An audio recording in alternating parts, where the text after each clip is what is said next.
नमस्कार। मैं आचार्य वीना चड्डा आप सबको मेरा सलाम, नमस्कार, प्रणाम।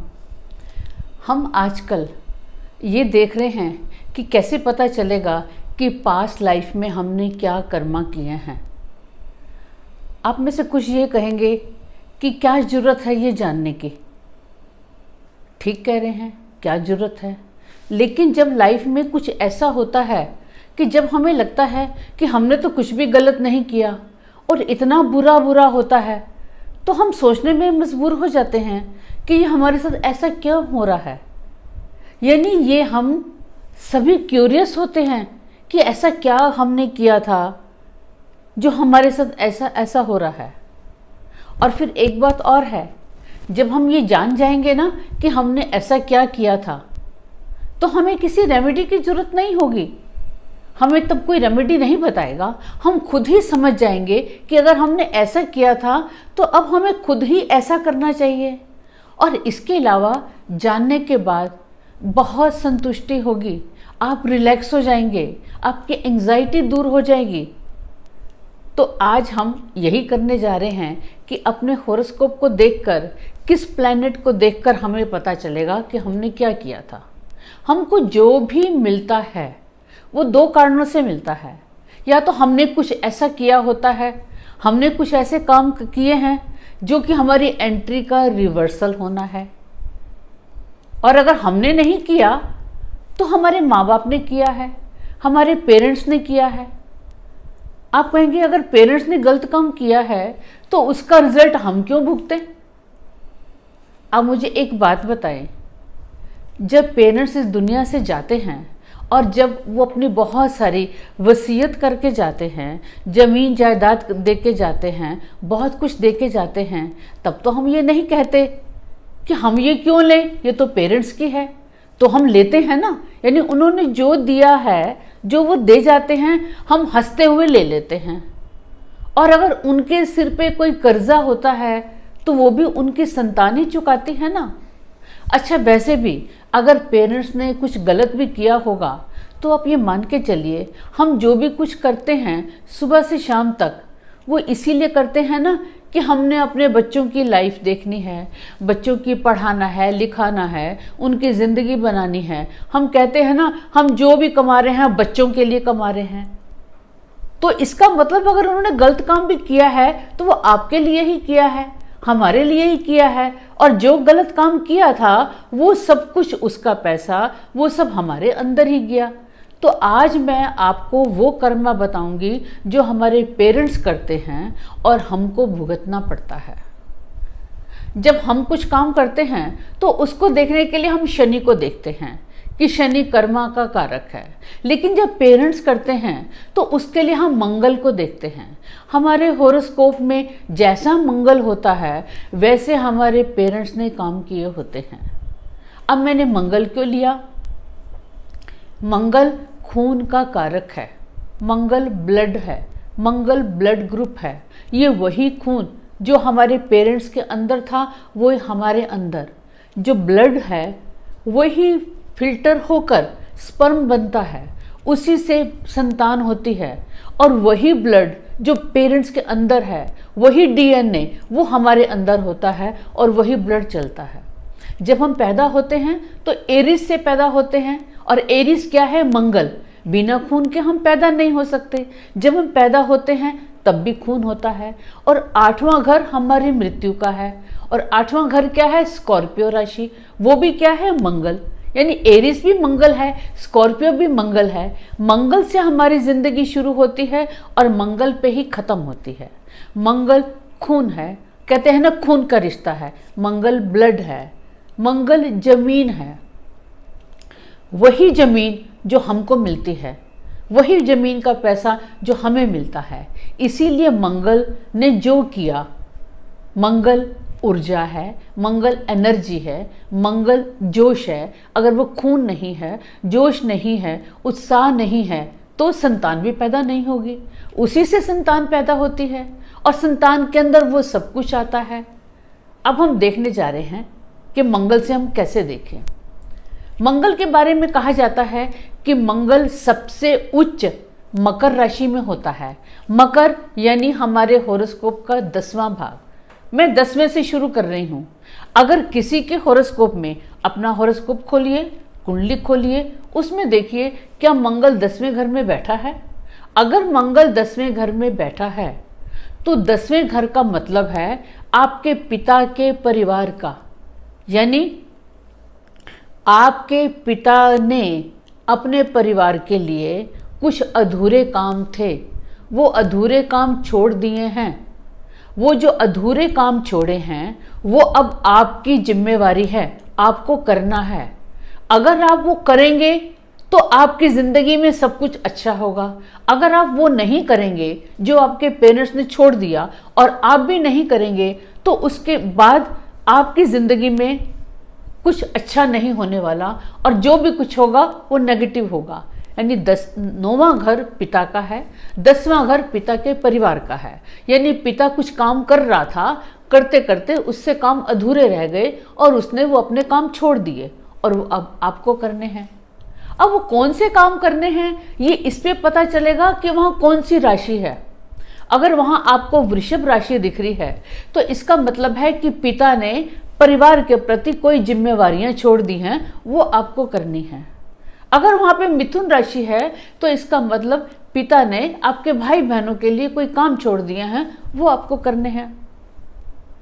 अगर वहाँ पे कर्क राशि है तो आपके पिता ने आपकी माँ के प्रति कुछ काम थे, तो अब आपको इस जन्म में माँ के लिए करने हैं। इसी तरह से वहाँ जो राशि है, अगर वहाँ तुला राशि है तो इसका मतलब आपके पिता किसी की शादी करवाना चाहते थे, तो अब आपने इस जन्म में जिन लोगों की शादियाँ नहीं होती उन लोगों की शादियों के रिश्ते के काम करवाने हैं। अगर वहाँ धनु राशि है तो आपके पिता ने धर्म से रिलेटेड कुछ काम थे वो छोड़ दिए हैं। यानी वहाँ पे जो राशि है उसके हिसाब से आपके माता पिता ने वो काम छोड़ दिए हैं और वो काम आपको करने हैं। वो आपके पेरेंट्स का पेंडिंग काम है जो आपको करना है और करना पड़ेगा। अब मैं लेती हूँ, अगर आपकी राशि में मंगल 12वें घर में बैठा है, अगर मंगल 12वें घर में बैठा है तो इसका मतलब ये अच्छा नहीं है। अच्छा क्या नहीं है? अच्छा इसलिए नहीं है, आपके अंदर हिम्मत तो बहुत होगी, जोश भी बहुत होगा, और आप ऐसे ऐसे मुश्किल काम कर लेंगे जो आपको समझ भी नहीं आएंगे कि क्या आप कर भी सकते थे कि नहीं। आपके अंदर इतना उत्साह आएगा और इम्पॉसिबल वाले काम आप करेंगे। अगर 12वें घर में मंगल है, लेकिन आपकी शादी खराब हो जाएगी। आपकी शादी क्यों खराब हो जाएगी? क्योंकि 12वें घर में बैठने का मतलब है कि आपके पिता ने, आपके पिता से चौथा घर है, आपके पिता ने कोई प्रॉपर्टी खरीदी थी, कोई ऐसी जायदाद खरीदी थी जिसमें उन्होंने नाजायज बारगेनिंग की थी, और उन्होंने उस प्रॉपर्टी को खरीदने के लिए, उसको खरीदने और बेचने में कुछ इस तरह से डील की थी कि उसमें पैसों को कम ज़्यादा किया था, बहुत तोलभाव किया था, और उसका कर्ज अब आपके ऊपर है क्योंकि वो आपकी शादी से छठा घर है और आपकी शादी बर्बाद होने जा रही है।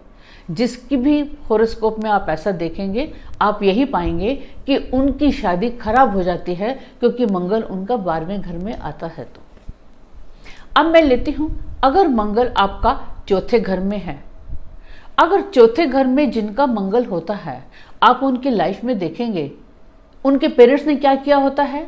उनके पेरेंट्स ने कोई प्रॉपर्टी खरीदते हैं और वो प्रॉपर्टी खरीदने के बाद वो बहुत फलते फूलते हैं, बहुत फ्लोरिश होते हैं, बहुत उनके लाइफ में अच्छा होता है, बहुत ग्रो करते हैं। लेकिन ऑल ऑफ सडन एकदम से ऐसा होता है कि उनकी ज़िंदगी में बिल्कुल ही नीचे डाउन हो जाते हैं और उनकी फाइनेंशियल स्थिति भी खराब हो जाती है और उनके घर में हर तरह की दरिद्रता आती है। और जिसके कुंडली में है, ये तो उनके पेरेंट्स ने किया था, जिसके कुंडली में है उनके घर में कलह क्लेश होता है। आपने देखा होगा ना, जब हम मांगलिक देखते हैं तो कहते हैं चौथे घर में मंगल है तो शादी करते हुए कतराते हैं। उनके घर में, उनकी फैमिली में आपस में लड़ाई झगड़ा होता है, कोई भी त्यौहार होते हैं तो आपस में अच्छे से सेलिब्रेट नहीं कर पाते। घर का कोई एक ना एक इंसान उस दिन उसका मूड खराब हो जाएगा, वो लड़ेगा, या घर में रहते हुए भी दो अलग अलग कमरों में व्हाट्सएप से आपस में बात करेंगे, यानी उनके घर में बिल्कुल कोर्डियल रिलेशन नहीं होता। वो ऐसा होता है क्योंकि उस इंसान ने, उनके पेरेंट्स ने जब प्रॉपर्टी खरीदी थी तो वो धोखे से प्रॉपर्टी खरीदी गई थी। चौथा घर प्रॉपर्टी का है तो उनके पेरेंट्स ने धोखे से प्रॉपर्टी खरीदी थी, और जिस इंसान से धोखे से प्रॉपर्टी खरीदी थी उस इंसान का, जिससे प्रॉपर्टी ली थी, उसका कर्ज इस फैमिली के साथ आ जाता है। आपने देखा होगा ना, कुछ लोगों का ऐसा होता है कि उनको अगर कोई जायदाद कोई मिलती है, कोई पुश्तैनी जायदाद मिलती है, तो वो मिलने के बाद एकदम से फ्लोरिश हो जाते हैं। और कई बार ऐसा होता है जो इस तरह से जायदाद मिल जाती है तो उसके बाद उनका जीवन बिल्कुल डाउन ट्रेंड हो जाता है। ऐसे आपने देखे हैं। यानी चौथे घर का मैंने बता दिया, 12वें का बता दिया, 10वें का बता दिया, अब मैं दूसरे घर का बताती हूँ। अगर दूसरे घर में मंगल है तो इसका मतलब यह है वो बहुत अच्छा है। जिस संतान के दूसरे घर में मंगल है, चाहे वो घर में छोटा है या वो बड़ा है, लेकिन वो अपना रोल बड़े की तरह करता है, यानी रिस्पॉन्सिबिलिटी लेता है, पूरे परिवार की रिस्पॉन्सिबिलिटी लेता है, और वो ये भी नहीं सोचता कि दूसरा मेरे लिए कर रहा है कि नहीं कर रहा। ऐसा क्यों होता है? क्योंकि उनके पेरेंट्स ने परिवार के लिए बहुत अच्छे काम किए होते हैं। तो जब हमें पेरेंट्स के गलत काम का अभिशाप मिलता है तो पेरेंट्स के अच्छे काम की ब्लेसिंग भी मिलती है। तो पेरेंट्स ने अच्छे काम किए होंगे जब सेकंड घर में मंगल मिला होगा। वो सज्जन जिसकी कुंडली में है वो परिवार के लिए बहुत काम करता है। अब देखते हैं अगर मंगल छठे घर में आता है, क्योंकि छठा घर किसका है? बीमारी का है, लड़ाई का है, सेवा का है। जैसे दूसरे घर में वो परिवार के लिए करता है, ऐसे जिसका छठे घर में आता है तब वो समाज के लिए करता है। ऐसा तब मिलता है, ये उसके लिए एक जिम्मेवारी पेरेंट्स ने दी होती है कि आप समाज के लिए काम करो। आपने केवल घर के बारे में नहीं सोचना, जो करना है समाज के उत्थान के लिए, समाज के कल्याण के लिए, जिससे समाज का भला हो, ऐसा काम करना है। ये उनको मिलता है जिनके पेरेंट्स ने समाज के लिए किया होता है, या तो वो आर्मी में होते हैं, किसी फोर्सेस में होते हैं, देश की सेवा की होती है, कुछ ऐसे काम किए होते हैं जिन्होंने देश के लिए किया होता है। उनकी संतान को छठे घर में मिलता है कि उन्होंने भी देश के लिए किया है, और वो आपको भी ये कह के जा रहे हैं कि आपने देश के लिए काम करना है। तो हमने देखा दूसरे घर में, छठे घर में, 10वें घर में, ये तीनों घर में बहुत अच्छा है, जबकि उसको जहां उसको काम की रिस्पॉन्सिबिलिटी दी गई है और वो पेरेंट्स काम करते करते उनके अधूरे काम थे इसलिए की गई है। अब जब 7वें घर में आता है, आपने देखा ना मांगलिक में हम देखते हैं 7वें घर में मंगल है। ऐसा क्यों मिलता है? 7वां घर शादी का है। ऐसा तब होता है जब उनके पेरेंट्स ने किसी की शादी में शोर मचाया होता है, झगड़ा किया होता है, उनकी शादी में ऑब्स्टिकल डाली होती हैं, उनकी शादी को रोकने के लिए, शादी को बिगाड़ने के लिए, दो पति पत्नी के संबंधों को बिगाड़ने के लिए, यानी कुछ क्लेश किया होता है। तो ऐसा होने पर संतान के 7वें घर में मंगल आता है और उनकी शादी पर भी इसका इफेक्ट पड़ता है, क्योंकि पेरेंट्स ने भी वो किया था।